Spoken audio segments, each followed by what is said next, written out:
स्तु संशनन्यानन्दिमं चेन्नन्दिशा परमितत्पदवेन्द्रिपं नमियोऽसिद्धशोभा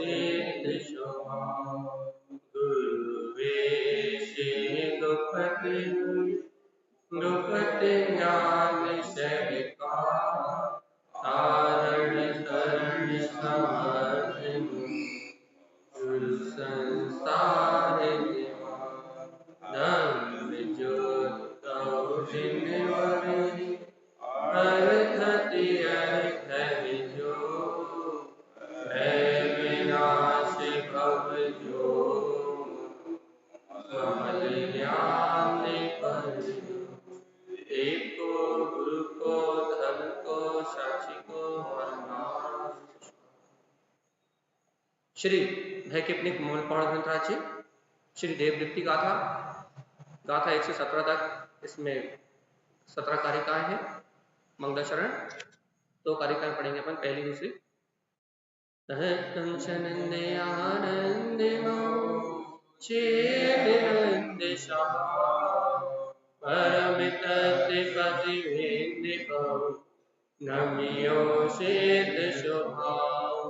जिनवर युक्तौ सुत जिनु सिद्ध है ममल स्वभाव ज्ञान विज्ञान समय बहु परम निरंजन बोलिए श्री ममल पावर जी ग्रंथादिराज की जय।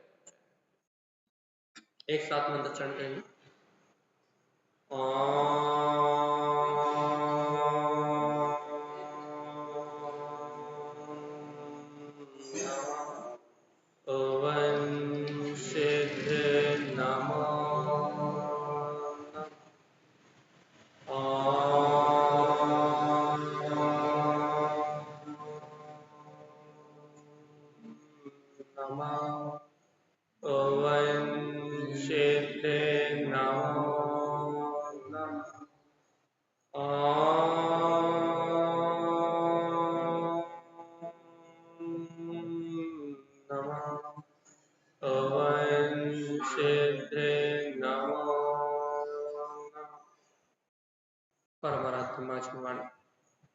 सद्गुरुवर श्रीमद् जैन तारक और सर्वज्ञ जनेश्वर भगवान की अमृत में ज्ञान रस का यह है श्री ममल पहाड़ ग्रंथराज जी, भयकिपनिक ममल पहाड़ ग्रंथराज जी, जहाँ आचार्य श्रीमद् जैन तारक हमारे अंतर में अर्थात भव जीवों के अंतर में जो भय विद्यमान है, जिसका नाम है दृष्टि भय, मन भय, ग्रह भय। साधना के अंतर्गत तारक स्वामी ने 3 नाम दिए, अपन समझेंगे। तो जीवों के अंदर में जो भय है, उस भय का नाश करने के लिए भयकिपनिक ममल पहाड़ जी ग्रंथ लिखा है। भय अर्थात क्या? भय मतलब क्या? भय को आप कुछ भी नाम दे सकते हो। भय को आप इच्छा नाम दे सकते हो, भय को आप शंका नाम दे सकते हो, भय को आप सल नाम दे सकते हो। अच्छा, कैसे कैसे भय को हम, आप बताओ, भय को इच्छा नाम कैसे दे सकते हैं? यदि हम भय को इच्छा कहना चाहें तो कैसे कहेंगे? हम बता रहे हैं ना, आप यदि भय को इच्छा कहना चाहो तो कैसे कहो? हाँ, भय को यदि आपको सल कहना हो तो कैसे कहो? भय को यदि आपको शंका कहना हो तो कैसे कहो? यही मान सकते। अच्छा, शंका कैसे कहेंगे? ऐसा ना हो जाए कुछ चिंता आत्मा में लगी कि ऐसा ना हो, इसका नाम है शंका। कैसे कहोगे? शंका ये सही है ये नहीं। हाँ, इसके कारण भय होता है। अब भय को इच्छा नहीं कह पाएंगे। इच्छा कर कैसे बता, भय को इच्छा कैसे करो? आपके अंदर में जो इच्छाएं हो रही है, जो कामनाएं हो रही है, जो फल को ग्रहण करने की इच्छा हो रही है, भय के कारण तो हो रही है। भयभीत हो तभी तो कुछ प्राप्त करना चाहिए। हम बता रहे हैं ना, पहली बात तो इच्छा पूर्ति ना हो उसका भय तो बहुत बात की चीज है। हमने इच्छा करी, कामना करी, उसका भय ना हो, वो बात तो बात की है। पहले तो भय के कारण इच्छा हो गई। अच्छा, यदि तुम अभय हो, निर्भय हो, निशंक हो, यदि तुम परिपूर्ण आत्मा हो, तो परिपूर्ण आत्मा को इच्छा की जरूरत क्या है, ये तो बता। मांगता कौन है? इच्छा मतलब भीख मांगना। मांगता कौन है? दरिद्र, दीन, भयभीत प्राणी। तीन लोग का यदि कोई नाथ हो, यदि सम्राट यदि कोई हो, तो वो मांग सकता है। इच्छा मतलब डिमांड, आशा, लोभ, स्नेह, शंका, सल, इन सबको यदि आप भय शब्द में समाहित करना चाहो, तो आप अपने चिंतन से इन सबको भय शब्द में समाहित कर सकते हो। और भय क्षिप्त ममल कौन मतलब संसारी जीवों के मन में जितने भी भय हैं, दृष्टि भय मतलब श्रद्धान संबंधी, मन भय मतलब मन में नाना प्रकार के जो विकल्प उठते हैं, अज्ञान भावनाएं हैं, उन अज्ञान मन की जो इंद्रिय विषयों में भोग आदि इच्छा रूप प्रवृत्ति है, उसका नाम ही मन भय है। और भैया मन दृष्टि भय, मन भय और झड़प भय। झड़प भय तो भैया सीधी सीधी बात है, इसका स्वरूप हम आगे समझेंगे। सीधी सीधी बात कहते हैं भैया। झड़प मतलब होता है शीघ्रता से अपने स्वभाव को ग्रहण करने में, अपने आत्म तत्व में रमण करने में जो प्रमाद है, जो आलस है। भगवान कह रहे हैं शीघ्रता से अपने स्वरूप को जानो, शीघ्रता से अपने स्वभाव का अनुभव करो। ये इस सत्य में जो प्रमाद है ना, इस आत्मा की बात को सुन के भी इस गायक स्वभाव में स्थिर हो जाओ, शुद्ध उपयोग में डूब जाओ। ऐसी बात सुन के भी हमारा उपयोग आत्म तत्व में नहीं लगता, शुद्ध स्वभाव की स्थिरता को प्राप्त करने के लिए हमारे अंतर में लगन नहीं आती, इसका नाम झड़प है। अब इसको अपन विस्तार से लेंगे जब गाथाएं आगे आएंगी तब। अभी तो मात्र मोटी मोटी बात कही कि भय क्षिप्त निक ममल पाहुड़ मतलब दृष्टि के भय, मन के भय और सहकार अर्थात झड़प संबंधी भय को नाश करने वाला, इसका नाम है भैया भय क्षिप्त निक ममल पाहुड़। जब तक भय है तब तक विकार। इस जीव को जब तक भय है तब तक विकार है, और जहां भय नहीं है महाविकार का जन्म नहीं हो सकता। प्रमुखता से सात भय सम्यक दर्शन की अपेक्षा से कहें कि सम्यक दृष्टि को इस लोक भय, परलोक भय, मरण भय, जुगुप्सा भय, ये सम्यक दृष्टि को नहीं होते। सम्यक दृष्टि को पता है कि मैंने आत्म अनुभव कर लिया तो परलोक भय है ही नहीं, पता सुख गति प्राप्त करेगा, टेंशन ही नहीं है। इस लोक में यहाँ पता है कि सम्यक दृष्टि यदि कोई है तो पता है क्या है भैया कि उसे मरण से भय नहीं है। इस लोक में कोई अनहोनी घट जाए कोई भय नहीं, क्यों? क्योंकि पता है कि जिनेंद्र भगवान के ज्ञान में जैसा झलका वैसा ही होगा, अनहोनी होती नहीं और होनी हो सो हो। तो ना उसे मरण भय है, ना उसे भैया इस लोक में क्या होगा इसका भय है। उसको भय, ये सात प्रकार के भय जो कहे गए हैं वो सम्यक दृष्टि की विशेष, सम्यक अर्थात मिथ्या दृष्टि की विशेषता से कहे गए। पता लग जाए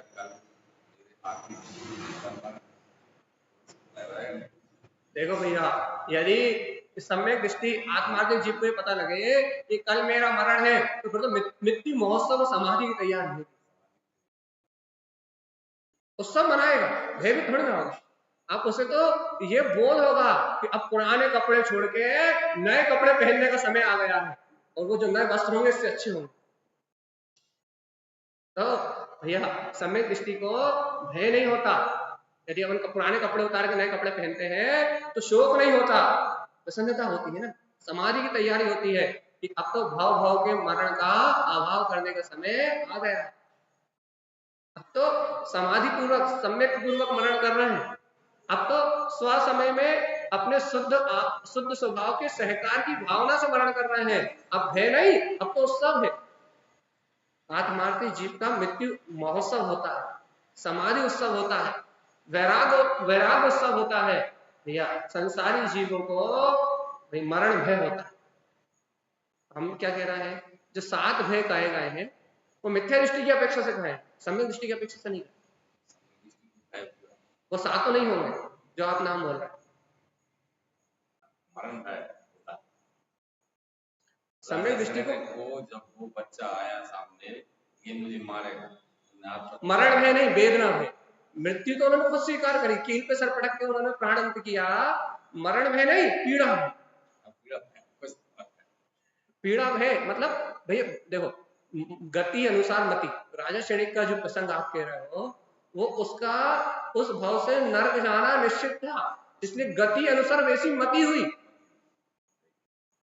यदि आपका यदि प्राण अंत यदि अगले भाव में नर्क का है तो गति अनुसार आपकी मति हो जाएगी। यदि घर वाले आपको घर में रख रहे होंगे तो आप चिल्लाओगे नहीं, हॉस्पिटल में ले चलो, मैं मर जाऊंगा, वेंटिलेटर लगा दो, मुझे बचा लो। तो गति अनुसार मति होना निश्चित है, बंद हो गया।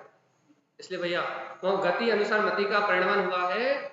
यहाँ बात चल रही है भय से मुक्त होने की। भय क्षिप्निक अर्थात संपूर्ण भय का विनाश करने वाला ग्रंथ। कौन से संपूर्ण भय को कैसे विनाश करेगा? ममल स्वभाव की प्रतीति से, ममल पाहुड़ से, कि मैं आत्मा न जन्म लेता न मरण करता, न मुझे भूख लगती न मुझे प्यास लगती। इस संसार में ये भूख प्यास रोग शोक ये मेरा स्वभाव ही नहीं है। इन भयों से मुक्त जो है वो त्रिकाली सत्ता की बात चल रही है। तो यहाँ आचार्य तारा स्वामी ममल पाहुड़ जी ग्रंथ के प्रारंभ में प्रथम फूलना कहते हैं श्री देव दीप्ति गाथा। अच्छा बताओ कि तारण स्वामी ने सर्व पहले देव दीप्ति फूलने क्यों लिखी? हाँ, सबसे पहली फूलना देव दीप्ति क्यों लिखी? क्योंकि जीव देव के नाम पे, परमात्मा के नाम पे भटक रहा। अनंत संसार में संसारी जीव परमात्मा के नाम पे भटक रहा है। वो परमात्मा को पर में मान रहा है, वो परमात्मा को मंदिरों में मान रहा है, परमात्मा को तीर्थों में मान रहा है, परमात्मा को देवालयों में मान रहा है, वो परमात्मा को नाना प्रकार से ढूंढ रहा है। परमात्मा के नाम पे भटकन है। कोई परमात्मा को कुछ कर रहा है, कोई परमात्मा को किसी नाम से पूज रहा है। तो इस संसार में सारे संसारी जीव परमात्मा को पर में खोज रहे हैं। तारण स्वामी ने सबसे पहले देव दीप्ति फूलना इसलिए लिखी क्योंकि इस जीव की परमात्मा संबंधी भूल मिटे, कि जो परमात्मा इस जीव के देह देवालय में विराजमान है, जो परमात्मा इस जीव के अंतर हृदय में विराजमान है, ये जीव उस परमात्मा पद का दर्शन कर पाए। इस जीव के अंदर में वो देव की दीप्ति अर्थात अपने ज्ञान की ज्योति जल जाए, इसे स्वयं पता लगे कि व्यवहार में अरिहंत सिद्ध परमात्मा सच्चे देव है और वो देवत्वपना निश्चय से मेरे अंतरात्मा में ही विराजमान है। इसे देव संबंधी भूल मिटाने के लिए सबसे पहले आचार्य तारण स्वामी ने देव दीप्ति फूलना लिखी। कोई विधियां बताइए कि वर्तमान में तारण स्वामी यहाँ विधि बताएंगे। इस फूलना में वही प्रकरण है, पूरा वही विधान कि वर्तमान में उस देव के दर्शन कैसे होंगे, वर्तमान में उस गुरु की प्राप्ति कैसे होगी और वर्तमान में वो धर्म कैसे प्रकट होगा। क्योंकि पंचम काल है, यहाँ देवों का समझाना नहीं। भावलिंगी गुरु बिरले होते हैं, नहीं बिरले जब वो होते हैं तारण स्वामी जैसे होते हैं तो पहचान अपने आप होती है। झेल पिलाओ तो अमृत होता है, नदी में डुबाओ तो टापू बन जाते हैं, वो अति से अपने आप होते हैं, बिरले होते हैं। तो यहाँ अपनी बात क्या चल रही है अच्छे ध्यान से कि ममल पाहुड़ जी ग्रंथ में तारण स्वामी ने देव दीप्ति का प्रकाश किया कि देव कहाँ है, देव कैसा है और देव का अनुभव कैसे प्राप्त हो। अब तो देखो अपन देव दीप्ति फूलना की पहली कारिका सबसे पहले तारण स्वामी ने देव संबंधी जो भूल है उसे सुधारा। पहले देव संबंधी भूल को क्या सुधारा है? पहले तारण स्वामी क्या कह रहे हैं? तारण स्वामी आप देव कैसे मानोगे? तारण स्वामी से कहा गया होगा जड़ बिंबम न्याणमय्यम संयम सद्धम सुवीरायम। तो क्या कह रहा है? तारण स्वामी से पूछा कि देव कहाँ है, तो तारण स्वामी ने कहा सुनो, अच्छे ध्यान से सुनो, अनादि काल से जो भूल कर रहा सब सुधारो। तारण स्वामी ने क्या कहा? क्या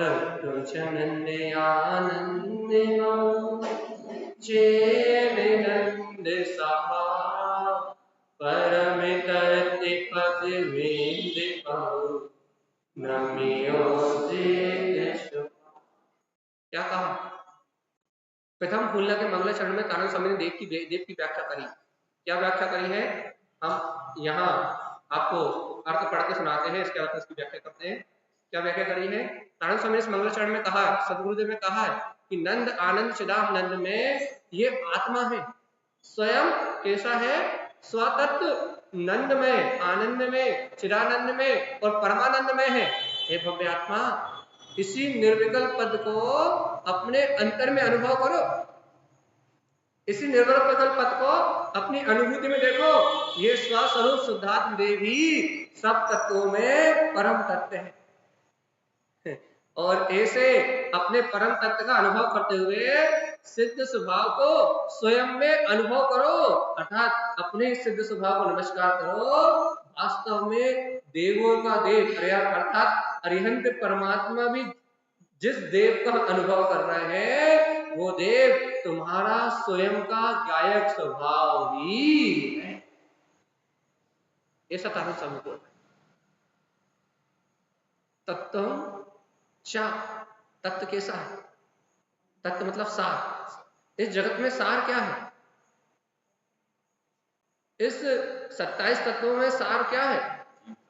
इस प्रयोजनभूत इस संसार में प्रयोजनी कौन है? किसकी महिमा है? आचार्य भगवंत किसकी महिमा कह रहे हैं? सर्व भगवान की वाणी में किसकी महिमा आ रही है? पंच परमेष्टि परमात्मा किसका अनुभव कर रहे हैं? देव के 5 लक्षण, पंच परमेष्टि परमात्मा। इन पंच परमेष्टि परमात्माओं ने किस देव की आराधना की है? तो नारायण स्वामी कहते हैं तत्व की आराधना की। तत्व को जाना है। तो कौन से तत्व को जाना है? तो आचार्य श्रीमद जिन नारायण स्वामी कहते हैं उस तत्व का अनुभव किया है। तत्वंचा, उस तत्व को देखा है, उस तत्व की अनुभूति की है जो नंद में है, आनंद में है, चयानंद में है, सहजानंद में है, परमानंद में है। जिस तत्व में संपूर्ण आनंद विराजमान है, इन पंच परमेष्टि परमात्मा ने नारायण स्वामी ने पंच पदवी की साधना दी है। इन पंच पदवी की आराधना से उस तत्व को अनुभव करने का नाम देवत्व की प्राप्ति है। बाहर में अरिहंत परमात्मा को नमस्कार करने का नाम, व्यवहार से देव को नमस्कार है, लेकिन उस नमस्कार से पुण्य की प्राप्ति होगी। वर्तमान में नमोकार मंत्र पढ़ के यदि स्वभाव पूर्वक अरिहंत परमात्मा को नमस्कार करते हैं तो उस नमस्कार से पुण्य की प्राप्ति होगी। लेकिन भगवान जी यदि तत्व को जान के, वस्तु स्वरूप को जान के, यदि मुक्ति के मार्ग के लिए निर्वाण की भावना से यदि आप देव को नमस्कार करते हो तो वो देव नंदमयी, आनंद में, सहजानंद में, वो मेरा अंतरात्मा निश्चित आत्मा ही है, शुद्ध तत्व ही है, जिसको साक्षात अरिहंत परमात्मा अनुभव कर रहे हैं। जीवात्मा उस देव को नमस्कार करने का नाम ही सम्यक दर्शन है। उस देव को स्वीकार करने का नाम ही देव दीप्ति गाता है कि वो देव कहीं बाहर नहीं, जिससे निर्माण होगा, वो देव कहीं बाहर नहीं। अरिहंत परमात्मा को भी देखो तो वे अरिहंत परमात्मा जिस अनंत चतुष्टय के, जिस परमानंद के वेदन में डूबे हुए हैं, वो देव है। उस देव का अनुभव करने से ही जीव संसार के 84 लाख के चक्रव्यूह से बाहर निकल सकता है। तारण स्वामी कह रहा है उस देव का अनुभव करो। कौन से देव का अनुभव करें भैया? जो नंदमय है, आनंद में है, सहजानंद में है, जो समस्त तत्वों का सार है, जो इस समय, इस घड़ी, इस समय मेरे देह देवालय में विद्यमान है। यदि अनुभव करना है इस देव का अनुभव करो। इस देव स्वरूप का अनुभव होता है कि नहीं? देखो तारण स्वामी क्या कह रहा है, देखो कितनी बढ़िया बात कह रहा है। तत्वम च नंद आनंदमो, वो तत्व कैसा है? तारण स्वामी से पूछा होगा, तारण स्वामी वो तत्व कैसा है? जिसको आप देव कह रहे हो, जिसको आप परमात्मा कह रहे हो, जिसे आप कह रहे हो कि पंच परमेष्टि जिसका वेदन कर रहे हैं, वो तत्व कैसा है? उन्होंने कहा वो नंद में है, अर्थात त्रिकालिक आनंद स्वरूप है, आनंद में है, चयानंद में, चैतन्य के आनंद के स्वभाव वाला है। वो परम तत्व भाई कैसा है? सभी तत्वों में श्रेष्ठ है। परम तत्व मतलब सब तत्वों में श्रेष्ठ है, अपना त्रिकाली स्वभाव है। पद बिंद पाऊ कहाँ है? अपने ही निर्विकल्प स्वभाव के अनुभव में है। देखो तो वो मेरा स्वयं का पद है। अपन कहते ना जैन धर्म में परमात्मा अवतार नहीं लेते, जो भव जीव अपने निर्विकल्प पद का अनुभव करता है वो परमात्मा हो जाता है। यहाँ अरिहंत सिद्ध व्यक्तिवाद नहीं है, यहाँ अरिहंत सिद्ध समाजवाद नहीं है, यहाँ अरिहंत सिद्ध संप्रदायवाद नहीं है। यहाँ इस संप्रदाय का व्यक्ति अरिहंत होगा, सिद्ध होगा। यहाँ समाजवाद, जातिवाद, कुलवाद यहाँ कुछ नहीं है। यहाँ क्या है भैया? यहाँ जो पुरुषार्थ करेगा, जो अपने अंदर में परम तत्व, जो अपने अंदर में विराजमान अपने ही परम तत्व को जानेगा, अपने ही परम तत्व को अनुभव करेगा, ये स्वीकार करेगा कि सब तत्वों को, संपूर्ण विश्व को प्रकाशित करने वाली वो ज्ञायक चेतना तो मेरी है, परम तत्व, सभी वस्तुओं को जानने वाला, सभी द्रव्यों को प्रकाशित करने वाला वो परम तत्व तो मेरा ही जाननहार स्वभाव है। पद बिंद पाऊ, जो उस पद को जान के बिंद उसको अनुभव करेगा, उसकी निर्विकल्प अनुभूति को प्राप्त करेगा कि मेरे अंतर में मेरा शुद्धात्म देव, परम देव विराजमान है। नम्यो सिद्ध स्वभाव, जो अपने अंतर में उस सिद्ध स्वभाव को नमस्कार करेगा वही देवों के परम देव रूप वास्तविक देव को पहचानेगा। तो जैसा सिद्ध भगवान क्या कहते हैं, घातिया अघातिया कर्मों से रहित, जैसे सिद्ध भगवान अपने निर्विकल्प आत्म अनुभव में डूबे हुए हैं, अपनी निर्विकल्प समाधि में डूबे हुए हैं, वैसा ही शाश्वत सिद्ध स्वभाव इस समय मेरे देह देवालय में विराजमान है। उनके परम आनंद में और मेरे निर्विकल्प अनुभव में, मेरे शुद्ध पद में कोई भेद नहीं। पढ़ते तो कितने अच्छे से हो, जो निरोध में सो ही मुझ में सो ही मोक्ष मजा, कितने अच्छे से पढ़ते हो। तारण स्वामी कितने बढ़िया आनंद के साथ कह रहा है, तत्वों में जो परम तत्व कौन है वो? तत्व कैसा है? आनंदमय, सहजानंदमय, परम आनंदमय। तत्व तो त्रिकालिक स्वभाव से ही सुख स्वरूप है। कौन कौन उसका अनुभव कर रहा है? अरिहंत सिद्ध आचार्य साधु उपाध्याय, ये सब इसके अनुभव में डूबे हुए हैं, सब इसके सहकार में रत हैं, सब शुद्ध उपयोग का आनंद ले रहे हैं। तो गुरुदेव मैं क्या करूं? मैं उस देवत्व को, अरिहंत पदवी को, सिद्ध पदवी को, आचार्य पदवी को, साधु पदवी को मैं कैसे प्रकट करूं? मैं क्या करूं? तो तारण स्वामी ने कहा, परम तत्व पद विंद पाओ। ए जीवात्मा, एक बार अपने अंतर में इस निर्विकल्प पद का अनुभव तो कर, एक बार इसको अपनी अनुभूति में पाओ, प्राप्त तो कर कि मेरे तकाली स्वभाव है। और श्रद्धा से, भक्ति से नम्यो सिद्ध स्वभाव में ऐसे अपने परम इष्ट वीतराग तत्व को नमस्कार करता हूं। एक बार श्रद्धा भक्ति से अपने सिद्ध स्वभाव को नमस्कार तो कर। यह है देव की दीप्ति। आज तक इस देह देवालय में बसे देव को तू प्रकाशित नहीं कर पाया था, लेकिन तारण स्वामी के उपदेश से आज अपने देह में विद्यमान अपने ही देव को अपने अनुभव से प्रकाशित कर ले, तो इसका नाम है देव दीप्ति। अपने को देव की दीप्ति मिली कि नहीं? देव की दीप्ति निज निज अंतर हृदय में, इस देह देवालय में जो सिद्ध स्वभावी गायक तत्व परमात्मा है, उस देव के अनुभव कर लो तो देव दीप्ति, देव स्वभाव का प्रकाश। तो उस तत्व का अनुभव नहीं कर रहे तो अनादि काल से संसार परिवर्तन। समझ लीजिए, दूसरी बात पलट दो, यदि उस देव को अनुभव कर रहे हो तो देव दीप्ति, और यदि उस देव का अनुभव नहीं कर रहा है तो अनादि अनंत संसार। क्या करना है? हाँ, क्षयोपम नहीं, जितना अनुभव है आत्मा की सूरत। दीप्ति मतलब प्रकाश, दीप्ति मतलब क्षयोपम ज्ञान नहीं, दीप्ति मतलब आत्मज्ञान। जितना आपको वस्तु स्वभाव का निर्णय है, जितना आत्म तत्व की प्रतीति है कि मैं गायक भगवान आत्मा हूं, पर भाव से भिन्न हूं, उतना आत्मा का प्रकाश है, वो अपनी दीप्ति है, वो अपनी ज्योति है। कि जैसे कीचड़ में रहते हुए भी कमल अपने में खिला रहता है, वैसे कर्मों के बीच में भी मैं निर्लिप्त और न्यारा हूँ, अरिहंत सिद्ध परमात्मा के सम हूँ, उनके परम आनंद में और मेरे परम आनंद में कोई अंतर नहीं है। जितना स्मरण इस सत्य का है उतनी दीप्ति, उतनी ज्ञान ज्योति, उतनी चैतन्य ज्योति। और यदि भैया ऐसा अनुभव नहीं है, ऐसी स्वीकारता नहीं है, तो फिर देव की दीप्ति नहीं, फिर अदेव में देव मानोगे। फिर आप क्या कहते हैं, अदेव में देव मानोगे, कुदेव में देव मानोगे, मिथ्या देव में देव मानोगे।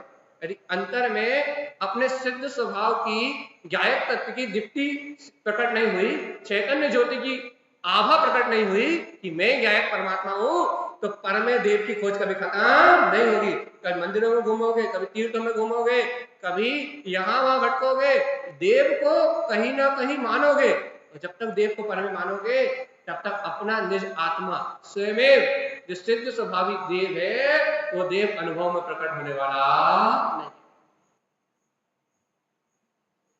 देव की दीप्ति देखो, दूसरा नंबर का था कार्य का नंबर 2, जिनवर उक्तौ शुद्ध जिनु सिद्ध है ममल स्वभाव, ज्ञान विज्ञान समय पाऊ परम निरंजन।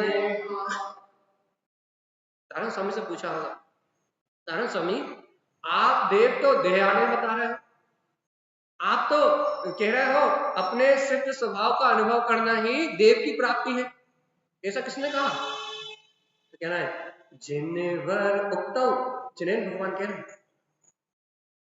तारण स्वामी ने अपने मन से नहीं कहा, कौन कह रहा है? ये किसका फरमाया हुआ सत्य है? किसने कहा कि इस देह वाले में देव है जो नंद में है, आनंद में है, परमानंद में है, सिद्धों के समान है, निर्विकल्प अनुभूति में प्राप्त होने वाला है? इस देव की व्याख्या किसने की है? हाँ, इस चैतन्य मात्र स्वभाव की अनुभूति का जो उपदेश पहली गाथा में दिया है, तारण स्वामी से प्रश्न खड़ा किया होगा कि आपने इसे देव कहा, आपने जगत की सारी मिथ्या मान्यताओं तोड़ दिया, पर में जब जीव परमात्मा खोज रहे थे, क्रियाकांड आडंबर कर रहे थे, पूजा पाठ में परमात्मा मान रहे थे, तो आपने तो इन सब परंपराओं को तोड़ दिया, सारी रूढ़िवादियों को तोड़ दिया, आपने तो निज में ही परमात्मा बताया। तो तारण स्वामी जिस परमात्मा की आपने व्याख्या की है वो परमात्मा किसके द्वारा कहा गया है? तो तारण स्वामी कहते हैं केवली पुरुष कहने सामर्थ्य, जिनेवर उक्तौ, जिनेन भगवान ने कहा। जिनेन्द्र देव साक्षात केवल ज्ञानी परमात्मा ने कहा है, और केवल ज्ञानी परमात्मा ने क्या कहा है? शुद्ध जिनु, क्या कहा है? हे जिनु अंतरात्मा, जो आत्मा तुम्हारे अंतर में विराजमान है शुद्ध, वही शुद्ध है, वही जो अंतरात्मा इस समय तुम्हारे अंतर में विराजमान है वो ही शुद्ध है। जिनवर भगवान कह रहे हैं जिनवर उक्तौ, जिनेन भगवान कह रहा है, क्या कह रहा है? शुद्ध जिनु। अरे सुनो तो तुम्हारे अंतर में विराजमान अंतरात्मा ही शुद्ध है। तो तारण स्वामी क्या करें? सिद्ध है ममल स्वभाव। अरे स्वीकार करो कि जो तुम्हारे अंतर देह वाले में, तुम्हारे हृदय में विराजमान है वो अंतरात्मा ही शुद्ध है। अब वही शुद्ध है तो क्या करें? अरे जो शुद्ध है वही तो सिद्ध है ममल स्वभाव। अरे वही तो सिद्ध है, ममल स्वभाव ही है, जिसमें आज तक कर्मों का स्पर्श नहीं हुआ, वही तो सिद्ध है, वही तो ममल स्वभावी है, वही तो तीन लोक का स्वामी है। जैसे जिनेन भगवान कह रहा है शुद्ध जिनु, वो शुद्ध है, अंतरात्मा कैसा है? सिद्ध है। कैसा है? ममल स्वभाव वाला है, अनंत दर्शन, अनंत ज्ञान, अनंत सुख, अनंत वीर, अगुरु लघु अव्यवाद सूक्ष्म, ये अनंत शक्ति से संपन्न है, वही तो है। जिज्ञासा का समाधान जिनेन भगवान ने कहा, क्या कहा है? शुद्ध है जिनु, वो अंतरात्मा शुद्ध है, कैसा स्वभाव वाला है? सिद्ध है ममल स्वभाव। जैसे सहाउ लिखा हो, स्वभाव कहो तो भी अपने भीतराग तत्व की ओर इशारा है, और सहाव कहो तो भी अपने स्वभाव की बात है, एक ही अर्थ है स्वभाव, जीव का अपना स्वभाव। तो क्या कह रहे हैं स्वामी? सिद्ध है, ममल साहव। कैसा है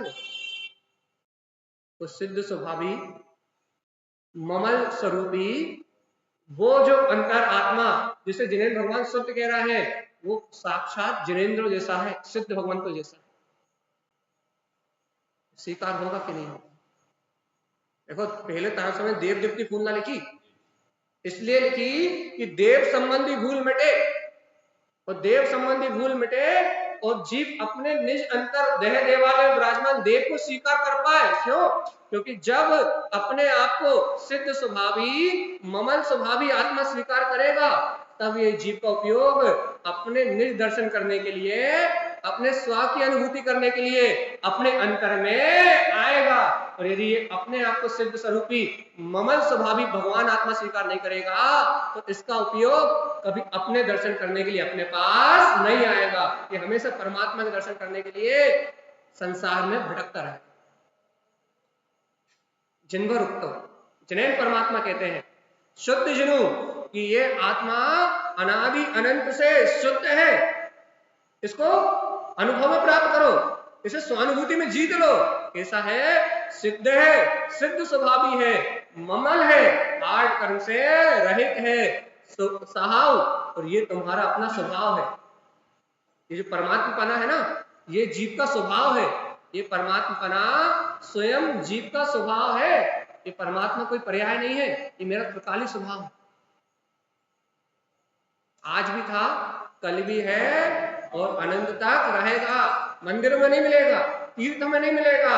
जिस दिन तुम अपने अंतर में ही ज्ञान ज्योति से स्वीकार करोगे कि वो शुद्ध है, सिद्ध है, ममल है, जिस दिन उसे अपना स्वभाव स्वीकार करोगे, उस समय ये परमात्मा अपने ही आत्मा के अनुभव में प्राप्त हो जाएगा और तुम्हें बोध हो जाएगा कि भगवान जी अनंत काल से जो भूल हुई थी, अनंत काल से जो भूल हुई थी, देह को अपना माना था, पुत्र परिवार को अपना माना था, पर में देवत्व को माना था, पर पर्याय में देव की पूजा मानी थी, लेकिन आज अंतर से भूल मिटेगी कि भगवान आत्मा अपने ममल सिद्ध स्वभाव को स्वीकार कर लेना ही वास्तव में देव की पूजा है। देव स्वभाव की स्मृति ही देव पूजा है। देव पूजा मतलब जहां पूजा पूज्य समाचरित, जहां अपना स्वयं का उपयोग पूज्य के समान आचरण करने लगे कि मैं सिद्ध हूं, शुद्ध हूं, ज्ञान में आनंद में स्वरूप वाला आत्मा हूं, जहां अपना आचरण स्वयं में होने लगे, वही सच्चा देव।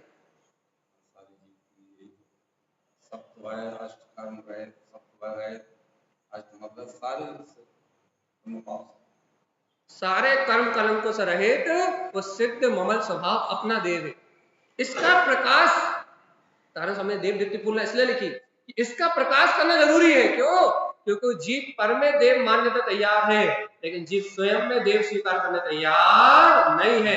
तो जीव की ये अज्ञान संबंधी भूल मिटे, ये पर में देव की मानता को छोड़ के निज में देव स्वभाव की मानता प्रकट करे। इसलिए सबसे पहले तारण स्वामी देव दीप्तिपूर्ण लिखी गई। और एक बार एक देव संबंधी भूल मिटी तो बस मोक्ष मार्ग प्रारंभ हुआ।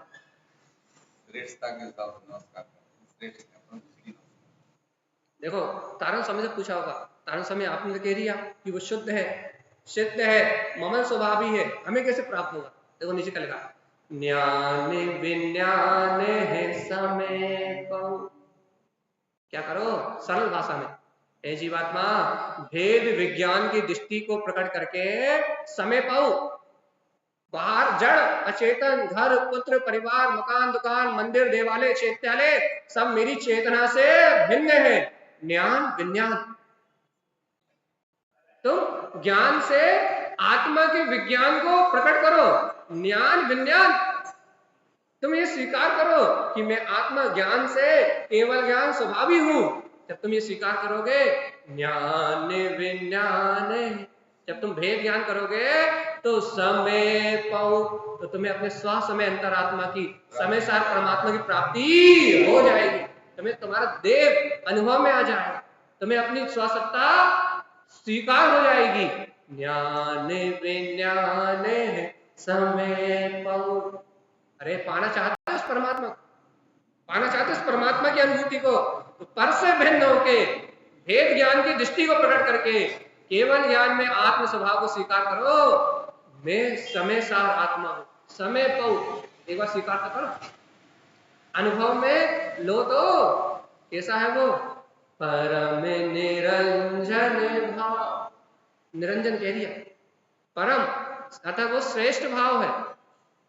सुनो तो, अपन मान रहे हैं कि आत्मा राग कर रहा है, अपन मान रहे हैं कि आत्मा द्वेष कर रहा है, अपन मान रहे हैं कि आत्मा मोह कर रहा है, अपन मान रहे हैं कि आत्मा राग द्वेष कर्म कलंक में घूम रहा है, लेकिन तारण स्वामी कहते हैं परम निरंजन भाव, उस आत्मा में तो कोई भी कर्म का अंजाम नहीं है, वो परम निरंजन भाव का स्वामी है, उस आत्मा में किसी प्रकार का कोई विकार नहीं है। ऐसे देव देव की दीप्ति का प्रकाश किया। संजय दीदी कहीं चले गए क्या? दूसरे नंबर की गाथा पूरी हो गई, तीसरे नंबर की आ गई। उस देव की दीप्ति का प्रकाश किया, अपने अंदर चली कि नहीं? अपने अंदर देव का जागरण हुआ कि नहीं?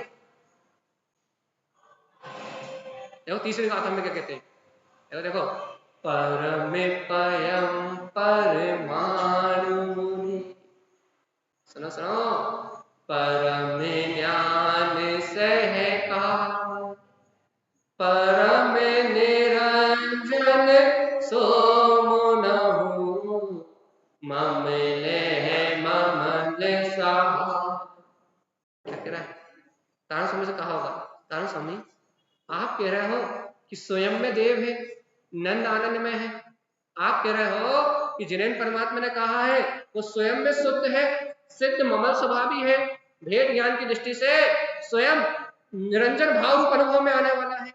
तो गुरुदेव ये बड़े बड़े साधु, हमने इन मुनियों को साधना करते हुए देखा है, हमने आपको तपस्या करते हुए देखा है, आप लोग अपनी साधना में, अपनी तपस्या में आप लोग क्या कर रहे हो?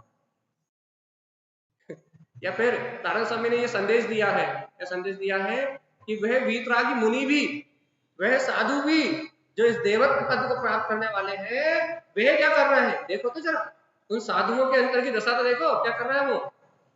परम पयम परमाणु मुनि, वो मुनि क्या कर रहा है? तो साधु क्या कर रहा है? हाँ अच्छा एक बार बताओ, आपको और हमें यदि अरिहंत सिद्ध होना है तो हमें क्या करना पड़ेगा? क्या करना पड़ेगा? रत्नात्रय धारण करके वीतराग साधु अवस्था ग्रहण करनी पड़ेगी कि नहीं करनी पड़ेगी? तारण स्वामी से पूछा होगा कि हम क्या पुरुषार्थ करें, कैसे कैसे इस मुक्ति श्री का वर्णन करें? तो तारण स्वामी कह रहे हैं सुनो तो, अरे जीवात्मा परम पयम, तुम देखो तो तुम्हारा श्रेष्ठ वीतराग पद कौन सा है?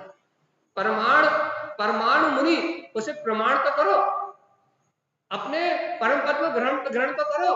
अरे वीतरागी निर्ग्रंथ साधु होने की भावना तो था, अंतर से शल्य को, भय को, चिंता को, अनेक प्रकार की शल्यों को अंतर से बाहर तो निकाल, प्रमाण तो करो कि मैं ज्ञायक स्वभावी आत्मा हूं, मैं निरंजन ज्ञान भाव में परमात्मा हूं, मेरे अंतर में कर्मों का डेरा नहीं, मेरे अंतर में तो सिद्ध और ममल स्वभाव का बसेरा है।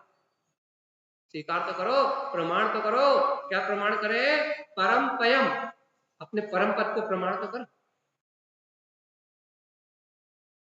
अनुभव में देखो तो, ग्रहण तो करो, अरे स्वीकार तो करो। क्या क्या क्या वीतरागता के बिना मुक्ति मिलने वाली नहीं। तारण स्वामी कह रहे हैं मान लो, स्वीकार कर लो। क्या स्वीकार कर लो? कि श्रेष्ठ परम पद वो मेरा ज्ञायक तत्व परमात्मा ही है। मुनि मान लो इस बात को, इसको स्वीकार करो। तो जब तक इस सत्य को स्वीकार नहीं करोगे, जब तक अपनी आत्मा को प्रमाण नहीं करोगे, जब तक स्वयं में शुद्ध भाव को उपलब्ध नहीं करोगे, तब तक ये देव तत्व उत्पन्न होने वाला नहीं। अपने में प्रमाण करना पड़ेगा। अपन चिल्लाते रहे कि मैं आत्मा हूं, मैं शुद्ध आत्मा हूं, मैं सिद्ध के समान हूं, मैं जाननहारा हूं, मैं जन्म मरण से परे हूं, ऐसा चिल्लाते रहे, लेकिन इस आत्मा को प्रमाण ना करें, परम स्वयं इस परम पद को जाने ना, इसको स्वानुभूति में ना ले, इसे प्रमाण ना करे, मुनि इसे माने ना, तो भगवान जी अपना कल्याण होने वाला है। कहने से मुक्ति नहीं मिलेगी, स्वीकार करने से मुक्ति मिलेगी। साधारण समय कह रहा है वीतरागी भावलिंगी संतों ने इस परम पद को प्रमाण करके, इस अनुभव में, इस वीतरागता को अनुभव में प्रमाण करके भैया इसी में लीनता को प्रकट किया है। क्या प्रकट किया है? परम ज्ञान सहका, राग देश की भावना को छोड़ के, कसाय की भावना को छोड़ के, घर पुत्र परिवार की सल्यों को छोड़ के, जगत का परिणमन अपनी तत्समय की योग्यता से हो रहा है, ऐसे वस्तु स्वभाव को स्वीकार करके, जिन वचनों को प्रमाण करके क्या कर रहा है वो? परम ज्ञान सहका। देखो तो मेरा आत्मा ही अनंत श्रेष्ठ ज्ञान की रिद्धि से लबालब भरा हुआ।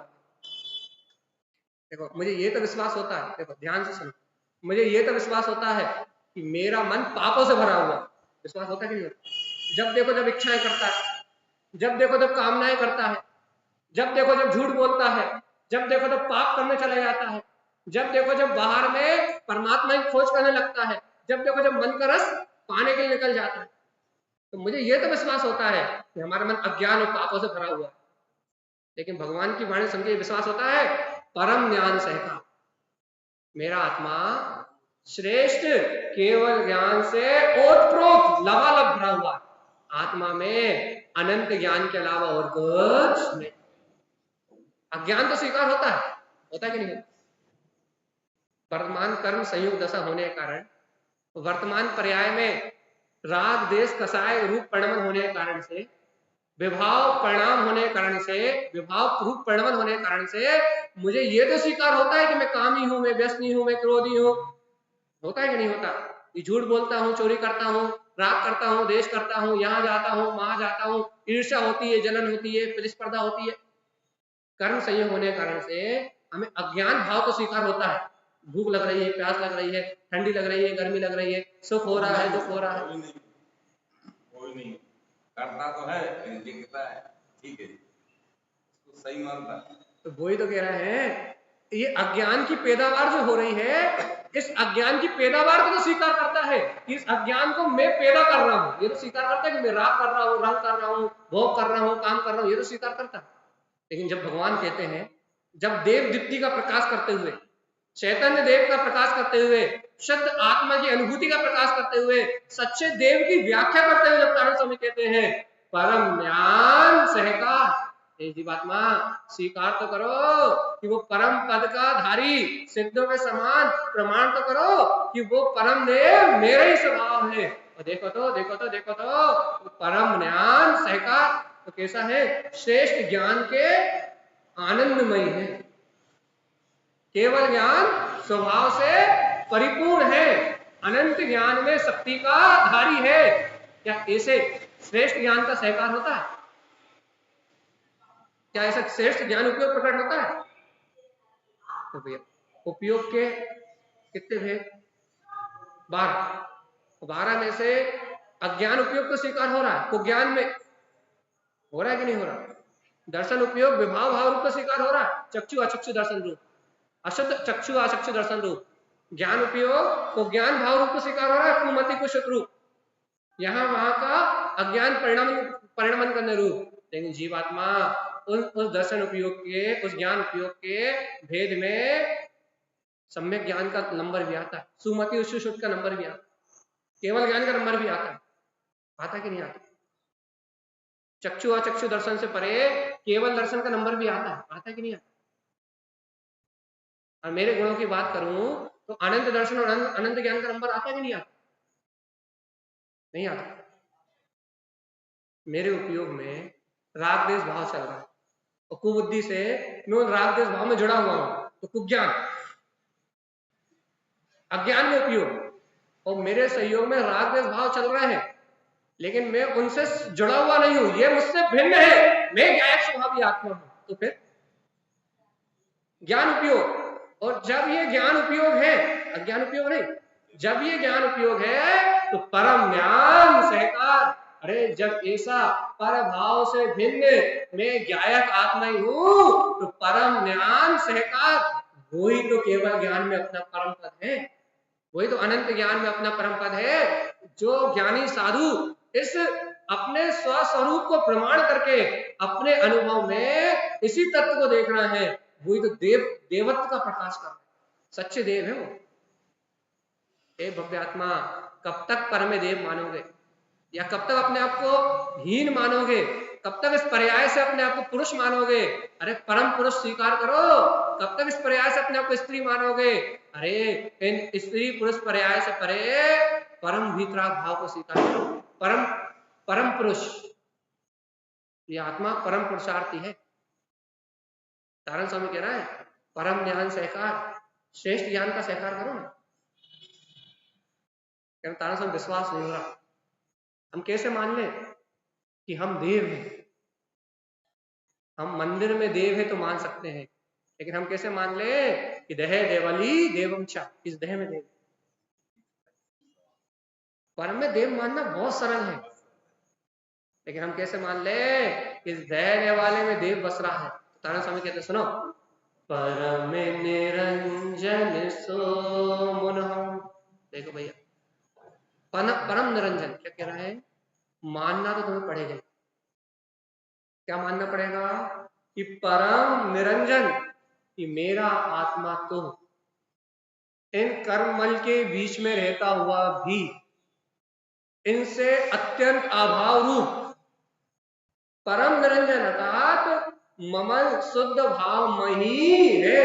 आज तक किसी भी कर्ममल ने, चाहे वो निगोद की पर्याय में रहे हो, चाहे तुम और किसी पर्याय में रहे हो, लेकिन आज तक किसी भी इस मलिन पर्याय ने तुम्हारे अंतर में, इस चेतना में प्रवेश नहीं किया।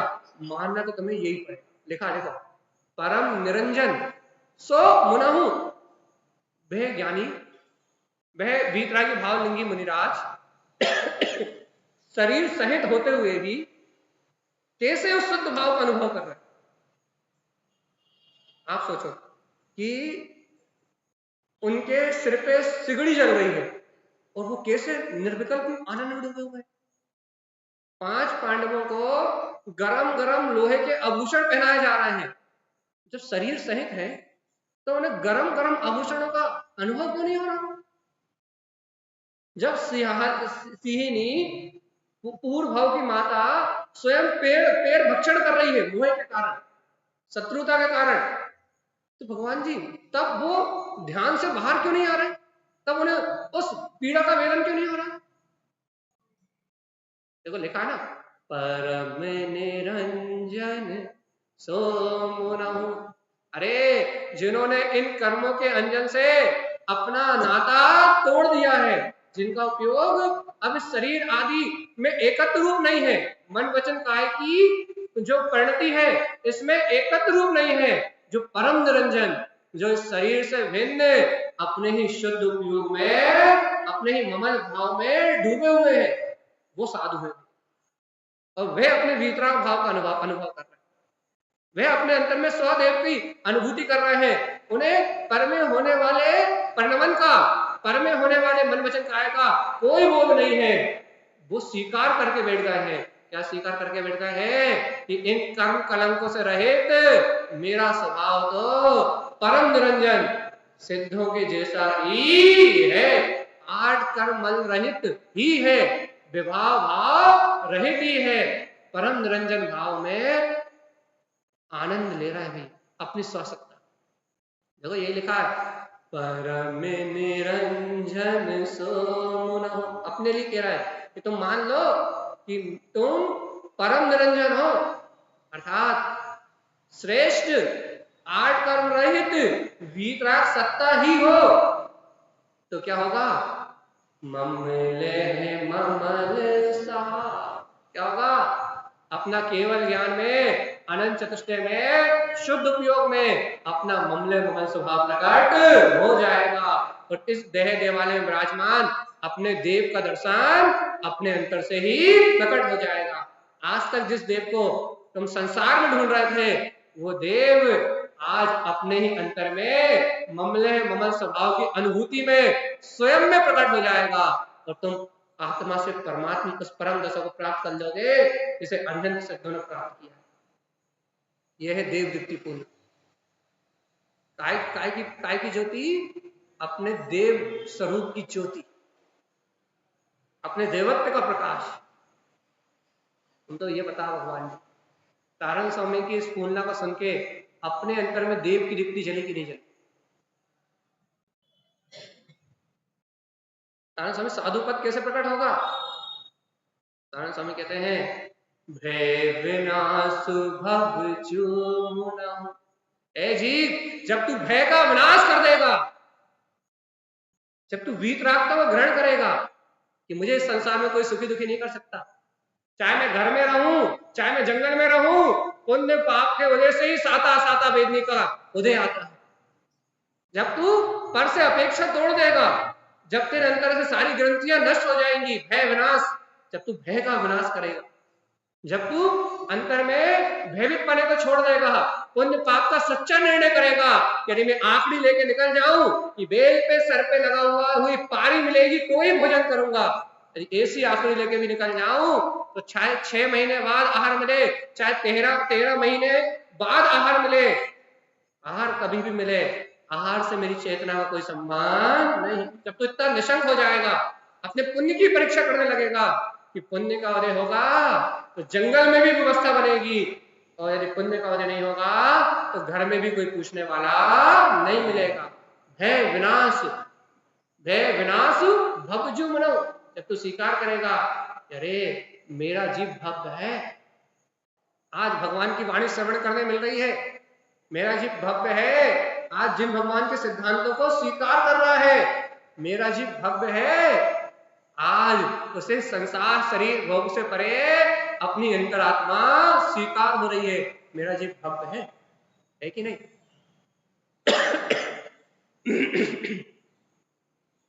जब अपने को बहुमान होगा भगवान भव्यता, जब इस बात को सुन के अंदर में आह्लाद आएगा, नारद स्वामी कहते हैं भय विनाश, जब इन समस्त संसार के भय को छोड़ के भव्य जो मनहु जब तू स्वीकार कर लेगा, क्या स्वीकार कर लेगा?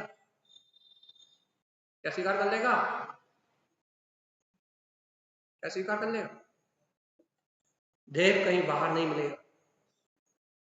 जब तू स्वीकार कर लेगा तब क्या होगा? परमानंद सा, क्या होगा? अपने परम आनंद में स्वभाव का अनुभव प्रकट हो जाए। स्वीकार तो करो, अपने परमानंद स्वभाव को स्वीकार तो करो कि मेरे देह वाले बसने वाला मेरा निज देव ही परमानंद में है। ऐ जीवात्मा, इस परमानंद में स्वभाव का अनुभव करोगे तो सारे भयों का नाश अपने आप ही हो जाएगा और साधु पद प्रकट हो जाएगा। बाहर में वीतराग तो छलकने लगेगी। अभ्यास तो करो, स्वीकार तो करो। भरत चक्रवर्ती का प्रसाद देखो, 6 खंड, 96,000 रानियां, 125 करोड़ रिश्ते नातीदार और करोड़ों हाथी घोड़े जिनके पास थे, लेकिन जिनका पुरुषार्थ क्या था? जो अपने आनंद में रहते थे, जो शरीर संयोग के बीच में रहते हुए भी उनसे भिन्न रहते थे। ऐ जीवात्मा, ऐसे अपने भीतराग भाव को स्वीकार तो कर, मैं भी वो परम आनंदमयी हूं, मैं भी वो ज्ञाता दिष्टा स्वभावी भगवान आत्मा हूं। ऐसे अपने वीतराग तत्व को स्वीकार तो करो। तारण स्वामी कहते हैं सुनो सुनो, ध्यान से सुनो, परम निरंजन सो मुनो। पहले भी कहा था, मान लो कि मैं तो इन राग रंग से भिन्न परम निरंजन ममल स्वभावी आत्मा हूं। स्वीकार कर लो भैया, परम निरंजन सो मुनहु। कैसा है वो परम निरंजन भाव, वो वीतराग साधु दशा, ममले शुद्ध स्वभाव। कैसा है? कैसा है वो आत्मा? ममल है, शुद्ध है, अपने ही स्वभाव से भैया सिद्धों के समान है, उसमें कभी कर्मल पाया जाता नहीं। तो भाई कर्मल कहाँ है? यदि उसमें कर्मल नहीं पाया जाता, ये कर्मल कहाँ है? हाँ चलिए बताओ, समय हो गया। यदि उसमें कर्मल नहीं पाया जाता, परम निरंजन सोमनो, मुनि तो अपने परम निरंजन विभाव परिणाम से विरक्त अपने शुद्ध उपयोग के आनंद में अनंत चतुष्टय का उपभोग कर रहे हैं। भगवान जी फिर ये शरीर, ये मन वचन काय की क्रिया, ये बोलना बताना, ये सब कहाँ हो रहा, कहाँ हो रहा है सब? हाँ कहाँ हो रहा है, बताओ तो, बोलो।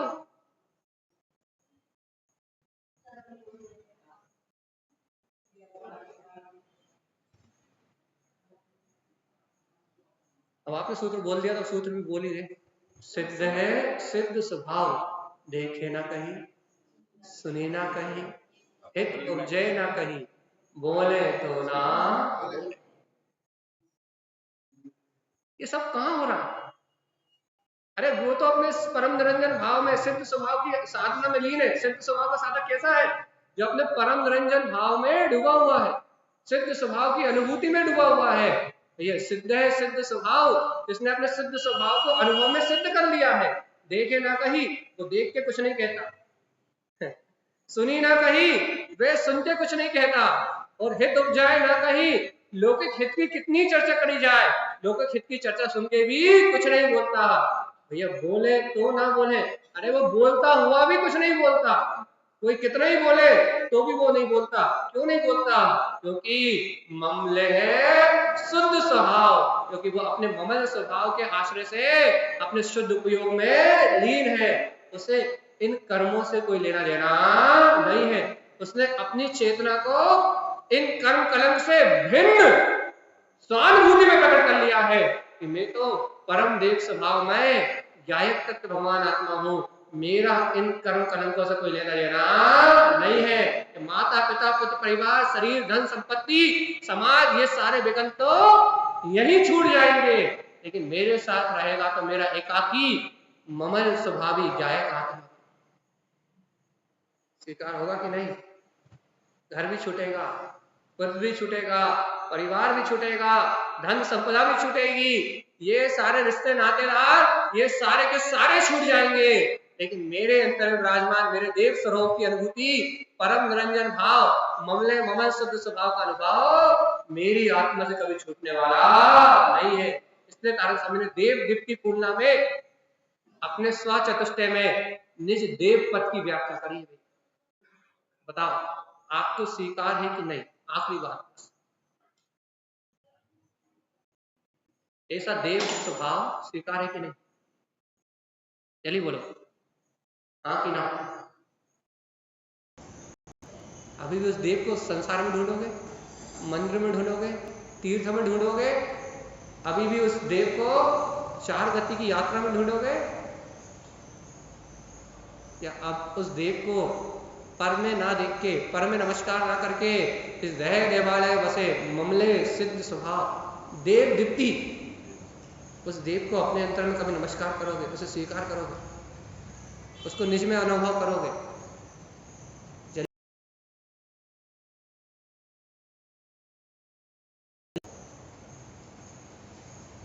नहीं स्वीकार, ये देव दीप्ति पुनः स्वीकार नहीं हुई, ये हो गई स्वीकार है, लेकिन अब वो प्रयास कर रहे हैं, वो स्वभाव पहुंच नहीं पा रहे। भैया जिस दिन ये देव की दीप्ति स्वीकार हो जाएगी, देव संबंधी भूल मिट जाएगी, उसी दिन सम्यक दर्शन की अनुभव प्रकट हो जाएगा, और इन शरीर संयोग में रहते हुए उससे भिन्नता की भावना होने लगेगी जिस दिन ये देव दीप्ति प्रकट हो जाएगी। और जब तक ये देव दीप्ति प्रकट नहीं हुई तब तक इन शरीर संयोगों से भिन्नता आने वाली नहीं है। इसलिए भैया ज्यादा ना कहें, तारण स्वामी की बात सुन ले अपन। भैया देखो, अब वांछन कर ले अपन, चार गाथा को पढ़े, फिर पढ़ने में फूल ना है, पढ़ने में बड़ा आनंद आता है। चार गाथा अपन रिवीजन कर ले, पढ़ने, इनका भाव अनुभव हो जाए, आपको अर्थ आपने सुन लिया है, शब्दों की भाव वासना आपको हो जाए, इन चार गाथाओं की अनुभूति आपके अंदर में आ जाए, ये स्वीकार हो जाए कि ये हमारे गुरु महाराज ने हमें अपने देव स्वरूप का बोध कराया है, तो आपका और हमारा मोक्ष मार्ग बने। इसी मंगल भावना से चलिए साथ पढ़ेंगे अपन सब। तत्तुम शनन्यानन्ने मामो चेयन्निनन्द सा परम तत्ते पद वेद पाओ नमियो सिद्ध स्वभाव जिन वरयोक्तौ शुद्ध जिनो सिद्ध है ममल सा ज्ञान विज्ञान समय पाओ परम निरंजन भाव परम परम परमाण मुनि परम ज्ञान सहका परम निरंजन सो मुनहु ममल है ममल सा भय विनाश भव जो मुनहु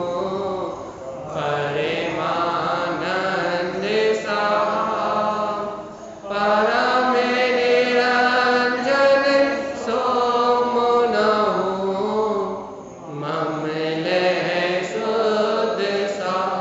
एक आता हो देव जुड़े ठहरे जिनवर हम ओढ़नौ दाता देव ज्ञान विज्ञान ममल पाऊ सुपरम पाऊ जो। कल व्याख्या होगी देव जो रिठौ देव को कहाँ देखे। कल ताना स्वामी बताएंगे देव को कहाँ देखे, मंदिर में देखे, मस्जिद में देखे, गुरुद्वारा में देखे, तीर्थों में देखे, चैत्यालय में देखे, कहाँ देखे। कल ताना स्वामी देव के दर्शन की विधि बताएंगे और उसको प्राप्त करने की विधि बताएंगे। कल अपन इस पुण्य का फिर से आनंद लेंगे। बोले आचार्य प्रवर शत्रुवर संत धारण कर्म लाल शायद जी महाराज की जय। नमस्ते।